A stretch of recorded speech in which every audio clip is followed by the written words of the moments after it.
Israeli Prime Minister Benjamin Netanyahu has said that his country will not withdraw its forces from the Gaza Strip. Netanyahu added that he won't free the thousands of Palestinian prisoners held by Israel. During the speech, he reiterated his aim of an absolute victory. Netanyahu's comments come amid talks of a potential ceasefire. Earlier, Hamas had said that it would not accept any ceasefire proposal short of Israel's complete withdrawal from Gaza. Meanwhile, Hamas has said that it has received and is studying a new ceasefire proposal. Reports say the proposal involves a three-stage truce. During this, Hamas would first release remaining hostages and then the bodies of hostages that have been killed. This marks the most serious peace initiative in months. Senior Hamas leader Ismail Haniyeh said he was going to Cairo to discuss the proposal.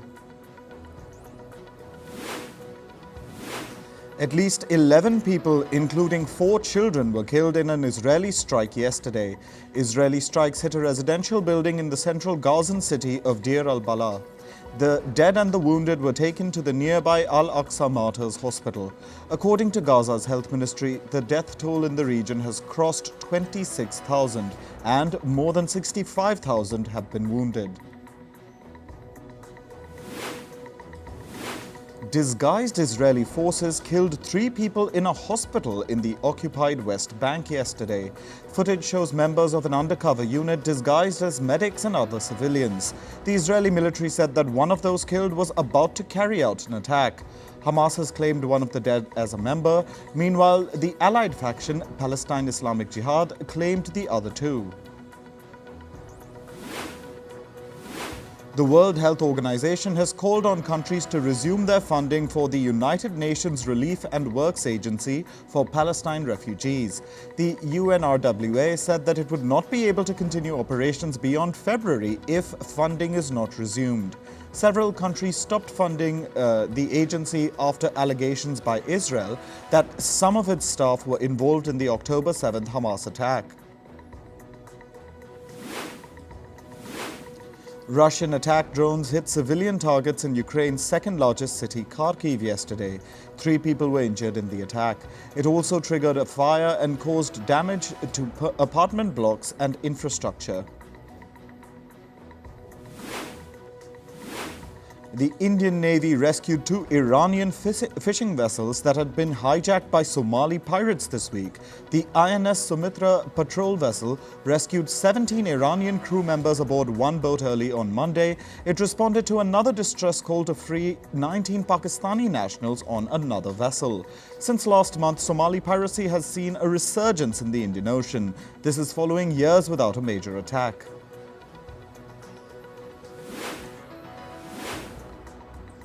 Pakistan's former Prime Minister Imran Khan and his wife Bushra Bibi have been sentenced to 14 years in jail. They've been found guilty of corruption in the Tosha Khana case. Khan had been accused of hiding information on the gifts he received as PM and proceeds from the illegal sale of some of the gifts. A Thai court has convicted a prominent activist for defaming the country's monarchy. She has been sentenced to a 2-year suspended jail term. Thailand's controversial lèse majesté law criminalizes any perceived criticism of the royal family.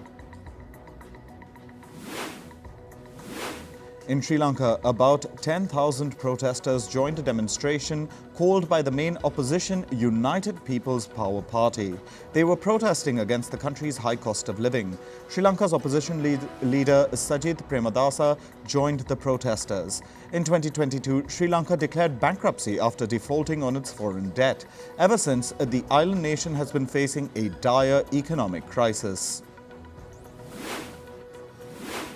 Brazilian President Luiz Inácio Lula da Silva has denied any political interference in the probe against former President Jair Bolsonaro's son. Carlos Bolsonaro, son of Jair Bolsonaro, is being investigated for allegedly spying on political foes. Yesterday, Carlos was at Brazil's federal police headquarters in Rio de Janeiro. This was after officers searched several properties linked to him. A boat carrying tourists sank near the popular Mexican resort town of Cancun. At least 4 people died and over a dozen others were injured. Injured passengers were hurried by paramedics to a Cancun hospital. A crew member and captain were detained following the accident. Authorities are investigating the cause of the accident. A huge fire broke out near City Stadium in Kenya's Nairobi yesterday. Kenyan firefighters battled to extinguish the blaze. People dressed in civilian clothes were also seen helping firefighters on the scene. As night fell, the fire was still not contained. No casualties have been reported so far, and the cause of the fire is not yet known. In climate news, heavy rain has flooded the makeshift camps in Gaza City. The water from the heavy rain has made its way into the tents. Displaced Palestinians are lighting fires to stay warm and dry, while some collected the rainwater to use later. This comes as scores of Palestinians have been displaced amid the deadly war. In Alaska's Anchorage, a 3-day storm dropped nearly 43 centimeters of snow. The storm brought the city's snowfall to a record 254 centimeters. The heavy snow caused the roofs of some commercial buildings to collapse. Authorities have issued directives to remove snow from rooftops. Thick fog is causing operational disruptions at several Chinese ports. Some ports have suspended traffic until sea visibility improves. An orange alert has been issued in port cities like Beihai, where visibility decreased to less than 200 meters. An orange alert is issued for dense fog. Meanwhile, over 100 airports have issued haze and snow warnings. Torrential rain in Peru has triggered a landslide in the capital city of Lima. Several houses and buildings have been buried in mud.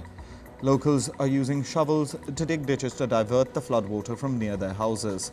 In La Oroya city, a bridge was engulfed by an overflowing river. Brazilian authorities carried out a large-scale cleanup of the Cubatão and Seco rivers.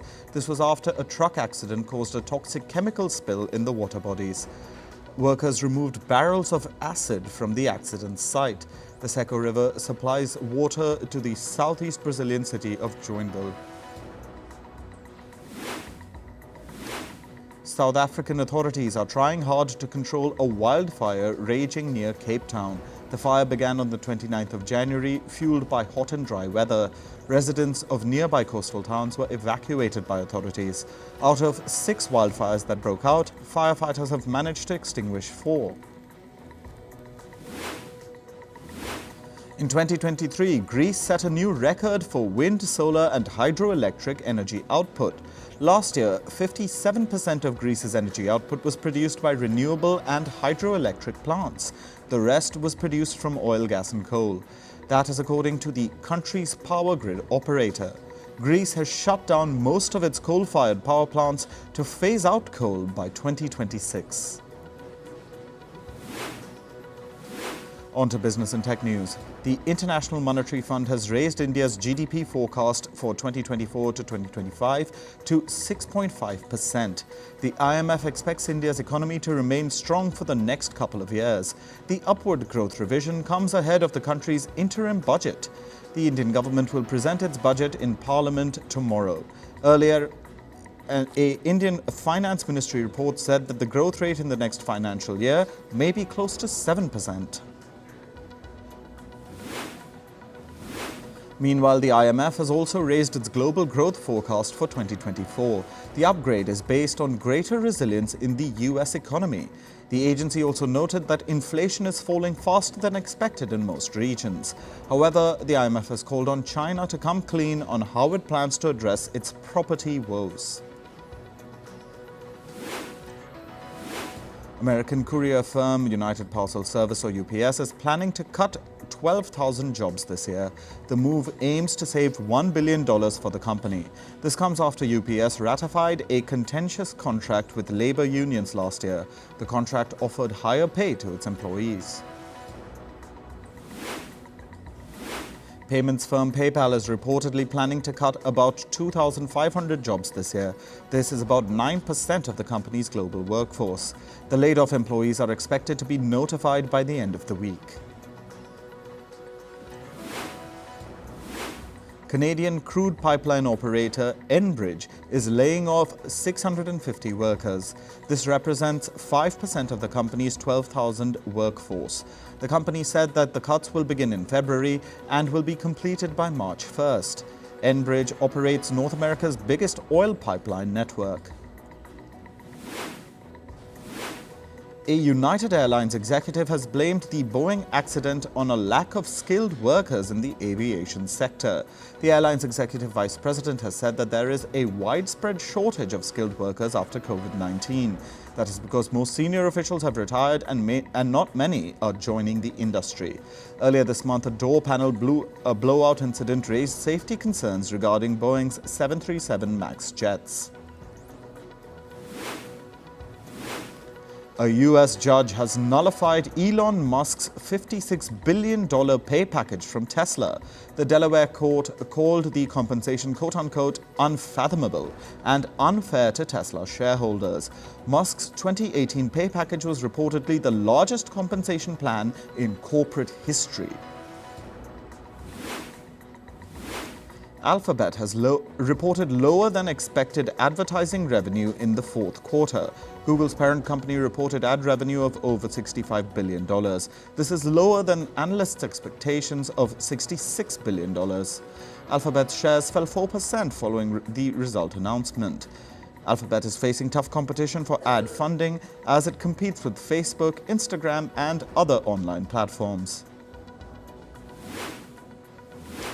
Microsoft's shares also tumbled yesterday after its quarterly result was announced. The company's revenue and profits were above market expectations. However, its massive spending on artificial intelligence disappointed investors. The company forecasted further expenses of up to $15.9 billion in the current quarter. Universal Music Group has stopped licensing its content to TikTok. This comes as the music label is discussing a renewed agreement with the social media platform. The Universal Group is asking TikTok for appropriate artist compensation in their new contract. It says TikTok's proposed artist compensation rate is a fraction of what similar social platforms pay.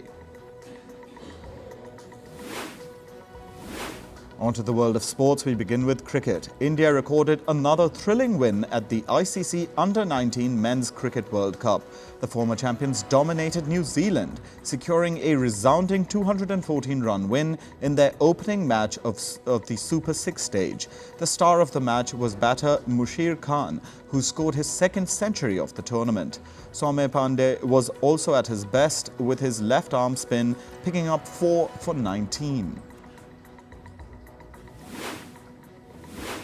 Moving on to football, where the Africa Cup of Nations is turning into a tournament of upsets. Morocco have become the latest giants to get toppled after they were defeated by South Africa 2-0.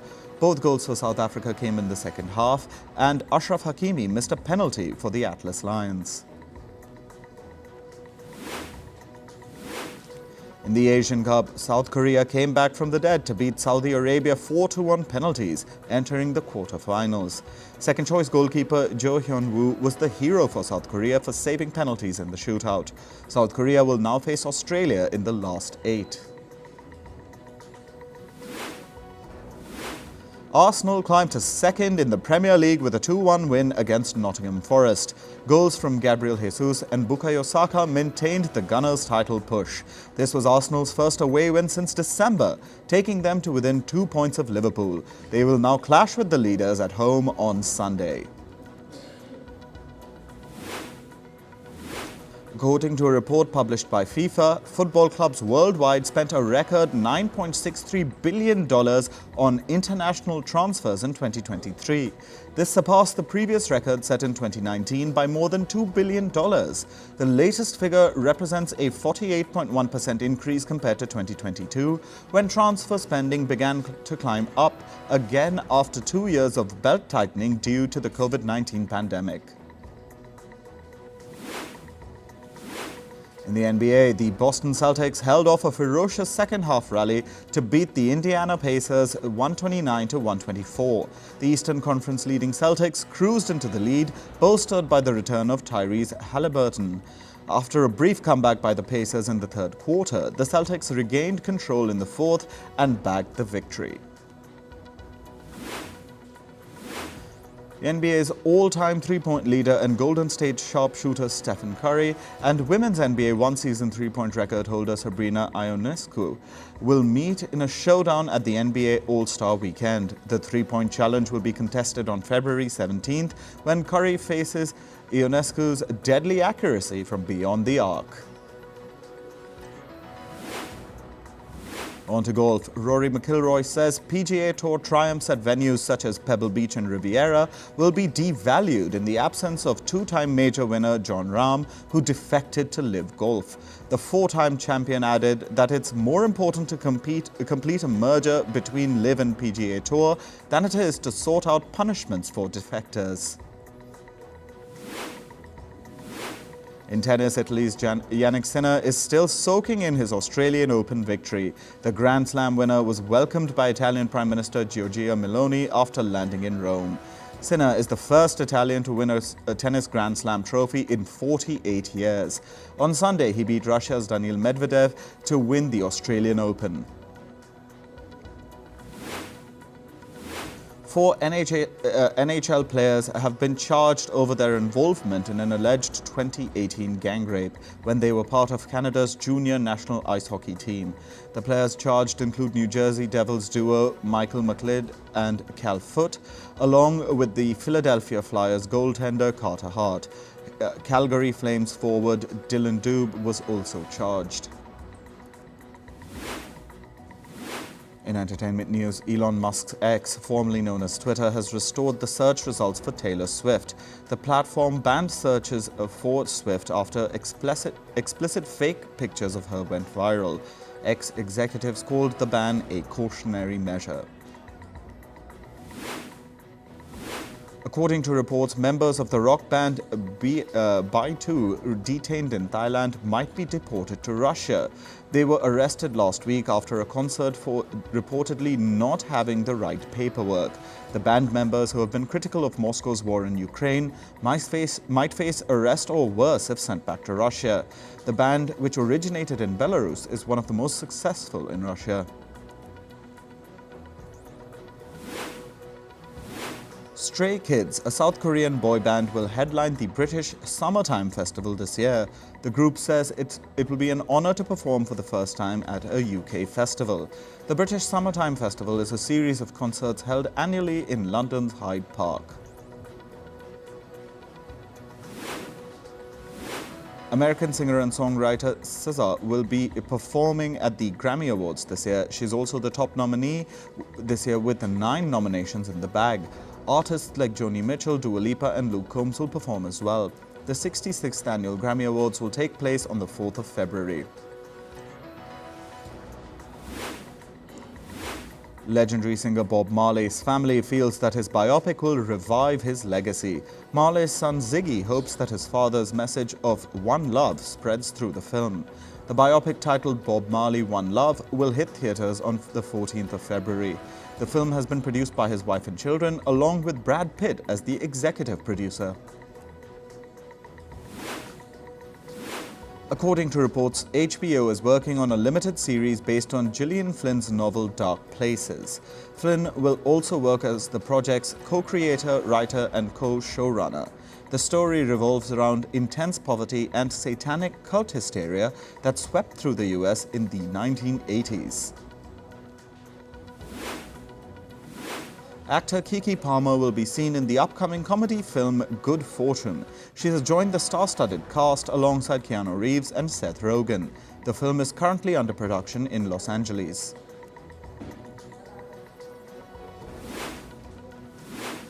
House of the Dragon star Millie Alcock has been roped in as Supergirl for the upcoming James Gunn film Supergirl, Woman of Tomorrow. According to reports, she may also appear in the upcoming film Superman Legacy. Actor Lee Byung-hun's house in Los Angeles was ransacked by burglars. His agency, BH Entertainment, said that nothing was damaged. The burglars entered the house by breaking a glass door. However, the Squid Games actor was not at home during the incident.